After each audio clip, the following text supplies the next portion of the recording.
लग्न समारंभातील वारेमाप खर्च टाळण्यासाठी मराठा समाजाने 20 कलमी आचारसंहिता तयार केली. लग्न सोहळ्यावर जास्त खर्च करू नये, डीजे, प्री वेडिंग शूट, हुंडा यांना फाटा द्यावा आणि पारंपरिक वाद्य लोककलावंतांना साथ द्यावी अशा अटी वधूवर पक्षासाठी घालण्यात आल्यात. पुण्यातील वैष्णवी हगवणे मृत्यू प्रकरणानंतर हुंडा प्रथेचा प्रश्न ऐरणीवर आलाय. त्याच पार्श्वभूमीवर मराठा समाजाने लग्न समारंभात नवीन नियमावली तयार करण्याचं ठरवलं होतं. त्यानुसार अहिल्यानगरमध्ये मराठा समाजाचं लग्न आचारसंहिता संमेलन पार पडलं. यावेळी डोंगरगणचे जंगले महाराज शास्त्री, देवगडचे भास्करगिरी महाराज, पद्मश्री पोपटराव पवार, आमदार संग्राम जगताप, माजी कुलगुरू सर्जेराव निमसे, उद्योजक NB धुमाळ, माजी आमदार साहेबराव दरेकर, किशोर मरकड, अशोक कुटे यांच्यासह मराठा समाजातील विविध क्षेत्रातील मान्यवर उपस्थित होते. त्यांच्या उपस्थितीत मराठा समाजातील मुलामुलींच्या लग्न समारंभासाठी नवीन नियमावली तयार केली आहे.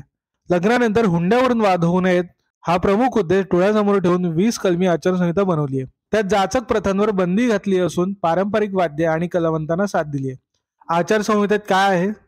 लग्नबंधनात अडकण्यापूर्वी दाम्पत्यांनी मर्यादा पाळाव्यात.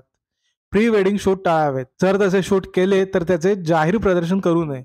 लग्न सोहळ्यात डीजे, हुंडा, सत्कार भाषणे या गोष्टींना फाटा द्यावा. लग्न सोहळ्यात जास्तीत जास्त 500 लोकांच्या उपस्थितीत करावा. लग्नानंतर मुलीच्या संसारात ढवळाढवळ करू नये. मुलीला तिच्या आईने वारंवार फोन करू नये. कर्ज काढून लग्नावर खर्च करू नये. नवरदेवापुढे दारू पिऊन नाचणाऱ्यांना पायबंद घालावा. वरमाला घालताना नवरा नवरीला उचलू नये. लग्नात फक्त वधूपिता आणि वरपिता यांनीच फेटे बांधावेत. लग्न समारंभाबरोबरच वाढदिवस आणि उद्घाटन कार्यक्रमात पुस्तकं, झाडांची रोपं किंवा रोख रक्कम स्वरूपात आहेर करावेत. तसंच लग्नात प्रमुख व्यक्तीच्या हस्ते सोन्याचे दागिने, गाडीच्या चाव्या यांसारख्या वस्तू देण्यास मनाई करण्यात आली आहे. परंपरा पुढे सुरू ठेवल्या पाहिजेत. मात्र काही लोक चुकीच्या प्रथा लग्न समारंभात घुसवत आहेत. ते टाळण्यासाठी आचारसंहिता बनवली आहे, असे ह.ब.प. जंगले शास्त्री महाराजांनी सांगितले.